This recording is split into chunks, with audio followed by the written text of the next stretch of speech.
Dell, let me tell you right off the top something that people need to know about me today. What is that? I did not prepare an intro. Let's talk about Taxi. All right. Driving across the bridge with the word taxi on the screen. And there's a taxi cab.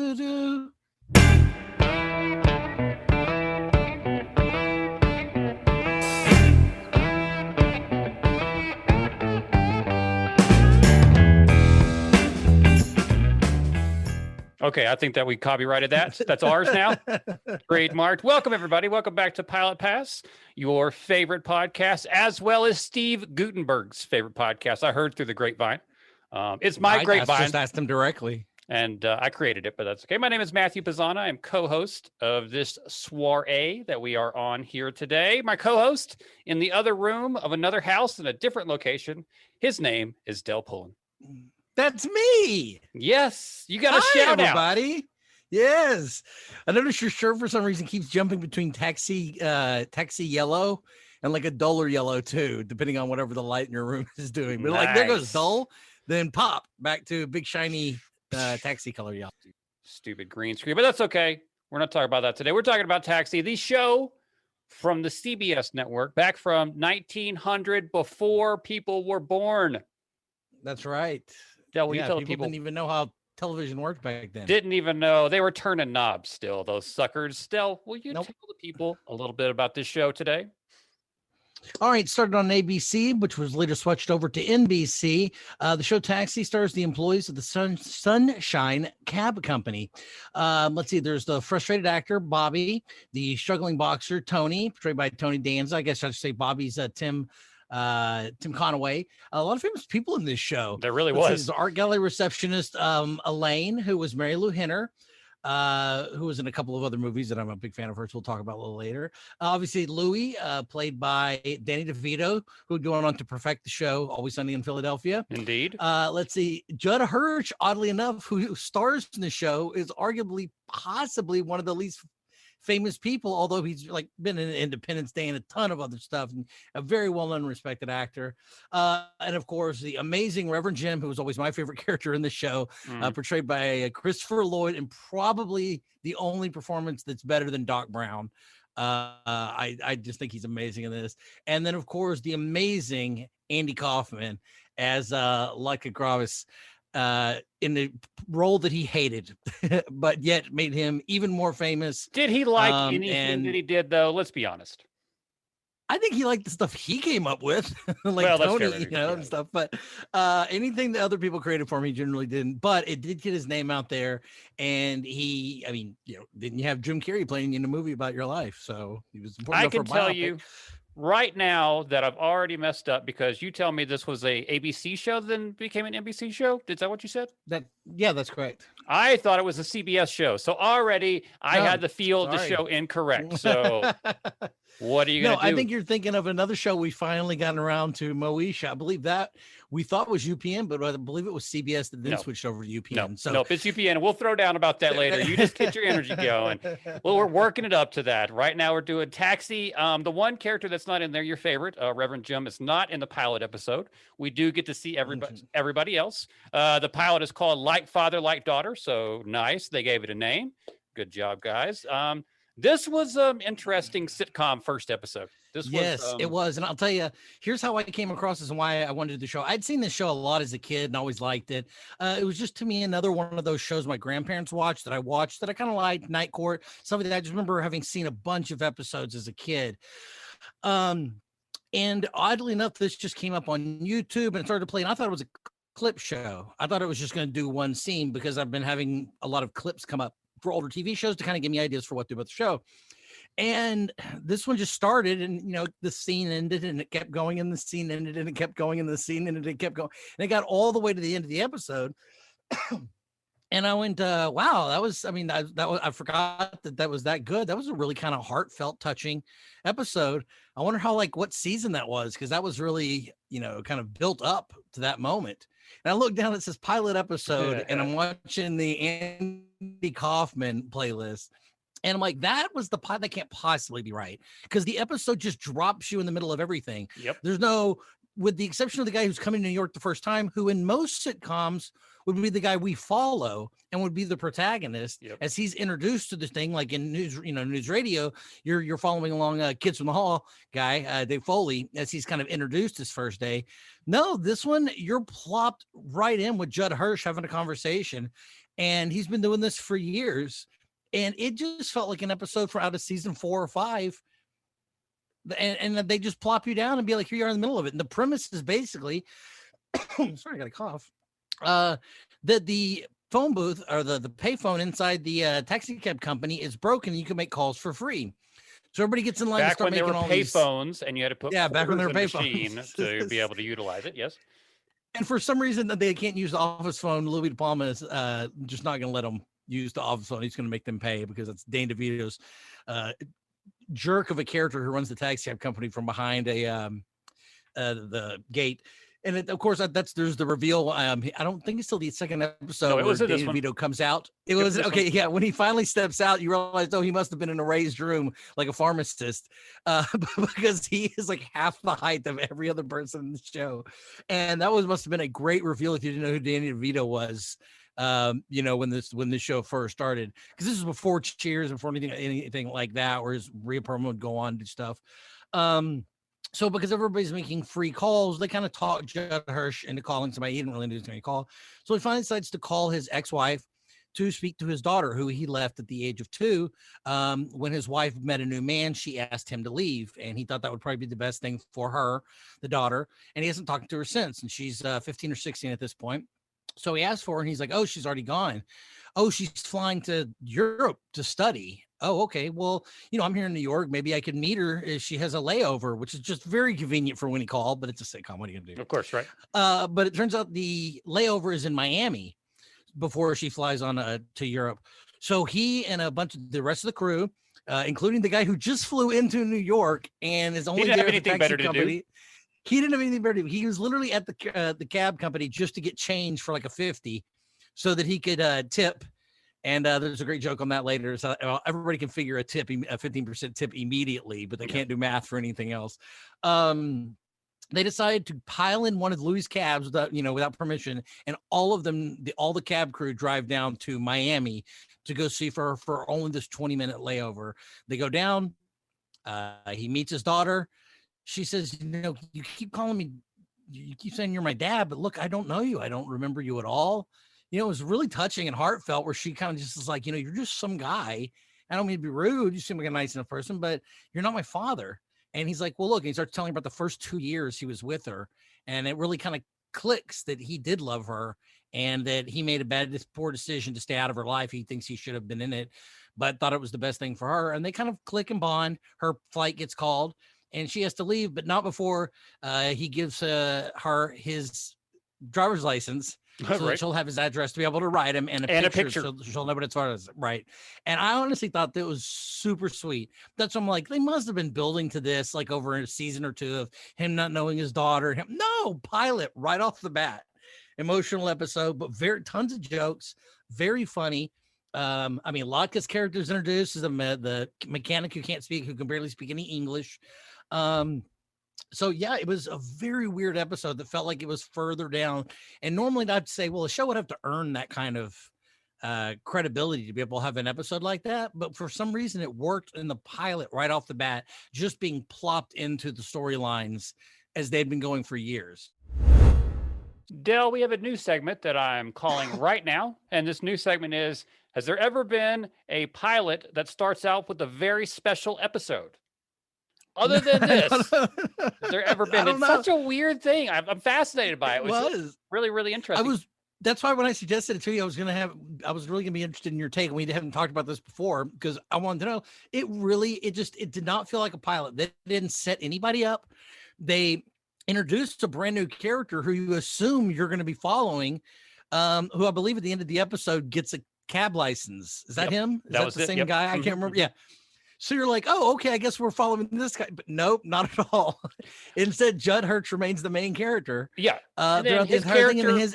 I found it really fascinating when everybody's standing in line for the payphone and then they all step aside for him. That's another thing that you would normally set characters up for. So there was an expectation that people would respect him or whatever it was, but they just moved away. Yeah. And then you're just like, oh, okay, well, this is the universe we're in. Judd Hirsch is God. Yeah. Yeah, it is interesting that they did set him up as everybody comes to him with their problems. Everybody gets advice from him, and you'll see that recurring throughout that show. He's the only level-headed person there. In the second episode, they actually chase him down on a date at a restaurant to get him to hold $2,000 because they can't all trust each other, but they all admit to trusting Judd Hirsch. So that was an interesting one. And the second episode's really good too, but it gets into a whole different thing. But what I was going to say is it's interesting that everybody, yeah, you're right. He's the most respected person there. Louis, who owns the place, isn't as respected. Mary Lou Henner, people kind of like her, but they're even like pushing Judd. Like, why aren't you using the payphone? Don't you have anyone to call? Like, they don't feel like if he does it, that the rest of them feel right doing it almost. And what's funny is he's the only person who admits to being a cab driver. Everybody else, just like when you're a waiter in Hollywood, you're an actor. But I'm just waiting tables until I get my first acting job. So Bobby Wheeler by Jeff Conaway is the he's the wannabe actor, and I believe he try to call. He tries to go like Marlon Brando, I think, and he ends up getting like Laurence Olivier or something like that. It was Laurence Olivier yep. of in the Royal Shakespeare Theater Company, and he ends up just talking to one of the guys that runs the place, and he says, "Well, you tell him." So it was good. Let's see, Elaine. I can't remember who she wants to call. Oh no, she's a part-time secretary. And what does she do? She works. I can't remember what her other job is, but she works somewhere else too. Let's see. Tony Danza plays Anthony Mark Tony Bentana, who is a professional boxer whose fights never go more than 5 minutes. Name me a Tony Danza show where he wasn't named Tony. Go. I don't think he's ever. I honestly can't. I can't think of a show where he was ever not called Tony. Maybe I can't remember who the TV show was that did an episode of this, but the guy just keeps getting too confused by having the actor's name. So he just says, like, why don't we always just change my character to my real name? I love to see that he's I don't have to remember. That keep on trucking tattoo. He still had it back then. That was pretty cool that he's had it forever. He is so young, and I just remember that Mary Lou Henner and Jeff Conaway, they're both in Grease together, aren't they? I think you're right. Yep. I think they're both in the movie Grease. So, which was before this. I'm almost positive it had to be. So, so they had worked together previously. And then, Andy Kaufman, just the crazy, not even speaking English, running around, doing the craziest stuff in the world. I don't know if you remember this, but there are a few episodes, at least later on, where like he gets hit on the head or something, or gets multiple personality disorder. But basically, they Stefan or Kel him. And all of a sudden, in some episodes, he can speak perfect English and is very debonair. And I remember when I watched an episode of Family Matters later in life, I was like, oh my God, that's just the exact same thing they did to Ladka, where they made him smooth and suave for a couple of episodes, and it goes in and out. But I adore Andy Kaufman, but I can't imagine how difficult it is to work with him, or was to be able to work with him. Oh my God, like you said, if it wasn't his thing, like, good luck trying to wrangle him. He's like a wild cat. If you ever watched Man in the Moon, the Jim Carrey biopic about him, it's a wonderful movie. I love it. Can't recommend enough. Almost everybody from the show Taxi comes back to play their younger selves. So, I mean, Judd Hirsch, Louis, I mean, everybody comes back pretty much. I think Jeff Conaway was played by somebody else. I can't remember. But for the most part, everybody comes back. No, I don't know. Was that who it was? No, I would not be surprised if that's who that was.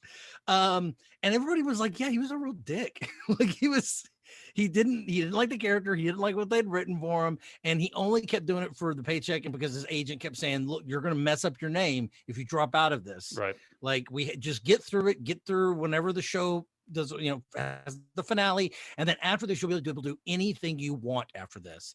And now the show successfully ran for 5 seasons. It did very well in the ratings. It even tied with All in the Family for ratings at some points, which was like, obviously, they were like the Simpsons of our time. They were addressing issues no other show would address. So it was doing extremely well on television for those 5 years. Do you remember the show Welcome Back, Kotter? Yeah, yeah, absolutely. I feel like I these haven't two seen. I've shows seen maybe like kind 5 of, episodes. they kind of worked together. There was a transitional time in the 70s to 80s when they were changing sitcoms. By what Mhm. 83, Cheers had become a thing, and there was a different vibe to that. But seeing some of these other shows like White Shadow had a little bit of that 70s feel to it too, a little bit less. But comparing this to a Welcome Back, Kotter, there was just a time and place where these, like you said, all these people were at least relatively famous for the most part, even before this. So to bring these talents together was, I This think, was really like kind the of Led started something. Zeppelin. Yeah, this was like the Led Zeppelin of TV for back then. I mean, this was like, let's get that guy from this band and that guy from this band, and really put them together, and just making, just it's like Cream or something like that, where like everybody was already known for doing something. Even Andy Kaufman, the probably least well known on the show, was already known with making a name for himself as For this sure. crazy performer slash comedian who had already appeared on a couple of talk shows, and so yeah, that was very interesting.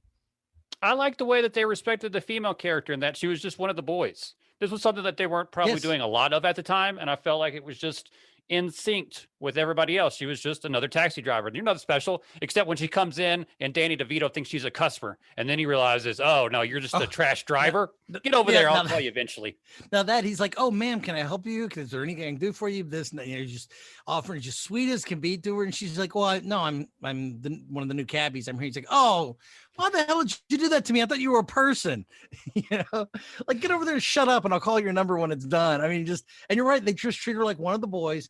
If people are trouble remembering, I don't know why they would, but she's also one of my favorite movies of all time from 1984, Johnny Dangerously, Mhm. the Michael Keaton comedy mobster movie, Yep. and also on Ruster's Rhapsody, the satirical Western about a cowboy who carries a wardrobe around with him because he always has to wear white. Smart. And my favorite line from that movie is because he's the good guy, so he wears white. So the town goes out to hire another good guy to fight him, and he's in white.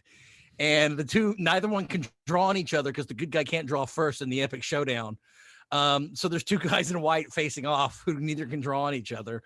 And finally, the one of the guys, the town hire, pulls a gun and fires. And he goes, "Oh, I thought you were a good guy." He's like, "I told you I was a lawyer, you idiot." So one of my favorite lines of all time in a movie. So yeah, if you haven't seen Russell's Rhapsody, catch that. She's great in that too. And John Dangerously. Yeah, God, I can't say enough how much I enjoyed this show. In the same way I did Night Court, it was like almost refreshing to go back and be like, wow, I still enjoy this show. It 20, The 30 writing's years still on, good. The jokes the still hit. jokes hit. Yeah, Yeah. I love that. And this was produced before I was born, and to find that I still relate and a lot of these characters resonate now is fascinating to me. Of course, the difference is in Night Court, you're introduced with Harry Stone. And I just, that's still the thing that blows it away from me is like, you could have told me this was the last season. You could have told me the pilot was in the middle. You could have told me I would never believe this was the pilot. And yet somehow I get introduced to all these characters right off the bat. I think I asked this question whenever we watched Night Court. I don't want to bring it back now. Let's take it to the real world. And let me ask you, what kind of experiences did you, as young Dell, have with taxi cabs? Like, this was such a foreign concept to me, taxis, being in a taxi location where all these guys got together and this was their job and they drove around. Wasn't a lot of taxis in Kaufman, Texas. So for any of the younger people who watch it, taxi is basically like Uber or Lyft, but you would have to get to a physical connection that was tied into with a wire to the wall, and you would call a company and they would hopefully send somebody out to you, or you could walk out to the street, unlike with Lyft or if you're Uber, white, and you would just hold your hand up. Yes, if you're white, I hate that we have to say that even still, but you would hold your hand out, and that meant it's what you were hailing a cab. If you ever heard of hailing, you're hailing a cab. You stick your hand out, and you always in the movies you hear, "Hey, taxi." You literally just in places like New York, you didn't bother calling it out. They just circled the city over and over and over again. Imagine a Lyft driver that just had their light, the Lyft light turned on or off. If it was off, you could stick your hand out and they'd pick you up. So you didn't call for it like on your phone. I had ridden a taxi by a few times by the time I had seen this show, even like at my grandparents' house, because my father lived in Dallas, and so every once in a while we would call and go someplace public where they'd want to have a drink, or we didn't want to have to deal with parking. One of the best experiences I remember is I went to a concert. I believe it was White Zombie, with Yeah. a gentleman named Daniel Moffat, who went to school with Daniel through listening. Sure. Let us know. And we got locked inside. We had called for a cab, but didn't realize we were locked inside Fair Park. They had already closed the gates. No. And so we were wandering around forever, couldn't figure out why the taxi cab wasn't pulling up to the address. So finally we saw him pull up and he started honking, and we had to scale this like 10, 12-foot fence. And we got caught on the fence because it had the little barbs on top. We were kind of stuck there for a bit till we finally fell all the way down. I hurt my back. I think he ripped his pants or something. Good concert though. Good concert. Nice. It was White Zombie Pantera. That was actually where Philip Anselmo OD'd on stage, and we thought he was just dramatic because they finished their last song and he collapsed on the stage. Curtain shuts. We're just like, oh, and then we see an ambulance around later, and then we found out that Philip Anselmo OD'd. Now he didn't die. But that was that Pantera concert. Nice. So I can say Good I was there memories for that one. It all relates back to Taxi and White Zombie. Excellent. Were there any other favorite moments, favorite lines from this pilot episode that you took notice to? Well, just one. I mean, when he's one, the money always throws me in TV shows because like he hails a cab and he only has like a 50. So he gets change and he's like, sorry, I'm just having a hard time figuring what 15% of, $4.78 is, and everyone in the place turns around and goes 73 cents. Like they can all calculate to the penny what 15% of whatever their fare is. But also the idea of taking a cab for less than $10 is just crazy. Even when I was in New York in like 2005 or 6, there was no way you were paying anything less than like $15, $20 to get just a couple of blocks, it seems. I would agree with that completely. How about a favorite character? Everybody in here I love a lot, so I want to make you pick. Mine is Jim, the Reverend. Mine is Jim. I've always loved Christopher Lloyd's. But he's not in the pilot episode. I know. So for that, I'm going to have to go probably back to Judd Hirsch or Danny DeVito, who's still hilarious and cruel and mean. Yeah, he's probably my favorite in the pilot. Just because he is such an asshole. And this character that he's created is long lasting. Like that's still part of the character that he is. It's just so good. We were watching an episode the other night after we had picked to do Taxi for this episode. We were watching a Family Guy, and they jumped. Peter, they did a joke where they jumped back to Taxi, and Louis De Palma's in that cage yelling at people. And I was like, that's still a joke that they were doing 5 years ago. Now to be fair, they did have the one where Peter sticks his head into a bowling alley ball return, and there's Judd Hirsch working on welding a rocket. It was a non sequitur, made no sense. Different episode, but he goes, "Hey, Judd Hirsch," and he goes, "Hey, Peter." That was it. That was the joke. But no, that is a Louis in the Cage is like famous, for that. Who later Carol Kane comes on the show, just so people know. That's Lillian or Lilith or Lillian from Kimmy Schmidt. Yeah, and of course the wife of Miracle Max in Princess Bride. She comes in and she's comes from the same country as Latka, and they don't always get along. But Rhea Perlman, I believe, comes in the show. That's Danny DeVito's real life wife, and would help run it as well. So just golly, everybody was famous. And then of course when they had guest stars, the guest stars were already even more famous than them. So there were some really top-notch people. This was a quality show. And I believe NBC had it for the first 4 years, and then it was picked up. Let me hear. I'm actually going to check this out. It was ABC had it for the first 4 years, and then picked up by NBC for its fifth and final year. WNBC. I want to know that one. Ran from 1978 through 1983. So good times. Well, we need to tell the people what the most important thing about this podcast is, and that is, do we approve or disapprove of the show we watched today? Del, tell me, based off the pilot episode and the pilot episode alone, would you recommend Taxi to the people? I would say this. Hail Taxi. It's one of the classics. It's fantastic. Everybody in it's good. Strong writing. It just drops you in, so you don't. It's wheels aren't spinning for the first episode or first season. I'm already like 4 episodes in because I started watching it again, and I've never seen it all the way through. So I'm catching episodes I've never seen, and it's good. It's a really good. There are touching moments. There are hilarious moments. It does a great job of blending them together. It's 70s weird. I love all weird things 70s. This is not going to be for everybody, but I still think some of the jokes work. I still think the creating a sitcom based around all these characters, you just let them go. I mean, you just let I them. love ensemble casts. Just let them fly. So I say, Yeah, yes. and I everybody's already recommend it. talented. Yeah, and everybody's already talented, so you can kind of trust that people are going to do what you give them, and they're going to do it well, and you can write to their strong points.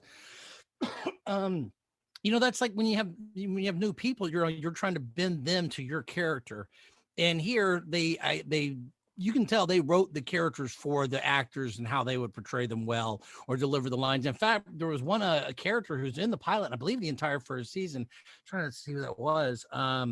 The one John random black Burns guy in the is Randall background. Culver. No, he pops in and out though. And I don't know. I never learned his name. No, I think it was Randall Carver is the actor. I think this is the guy. He plays the character John Burns. But they realized one day when he couldn't, and if it's not him, this is somebody else. But this happened in the show.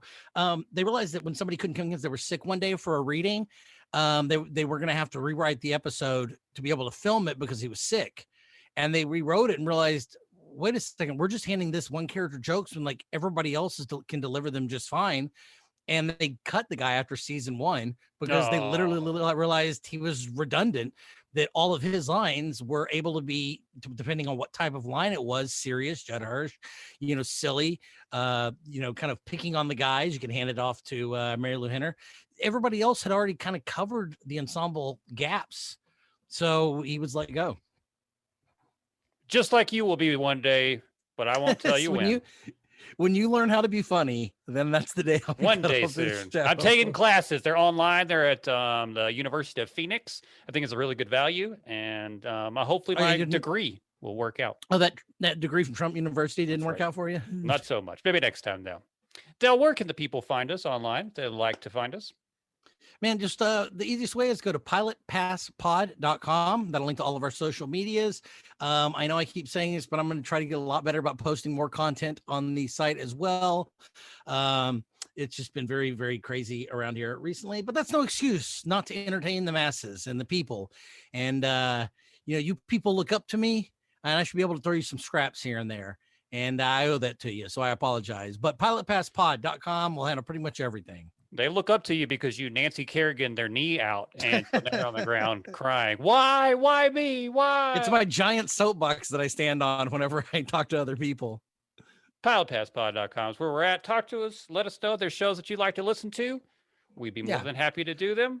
Obviously, we're on Twitter and Facebook, so hit us up on there and give us suggestions. We're always looking for shows, particularly shows we may not have even seen or heard. We're trying to do a few, whenever ones come out, very modern, like Invincible, we're going to be doing soon, the Robert Kirkman animated show. And we try to go back for some of the classics, but then there's a lot of other shows that were between classics starring white people written in the 60s, 70s, and 80s, and shows coming out now. There's some remarkable ones. And in lieu of doing an almost all white show, Taxi, one of our upcoming shows is going to be Moesha, finally. Everybody put enough pressure on me that I sat down today and rewatched the pilot of Moesha. I'm putting on makeup for that episode. Not to give anything away, but I have feelings. I cannot wait. Until next time.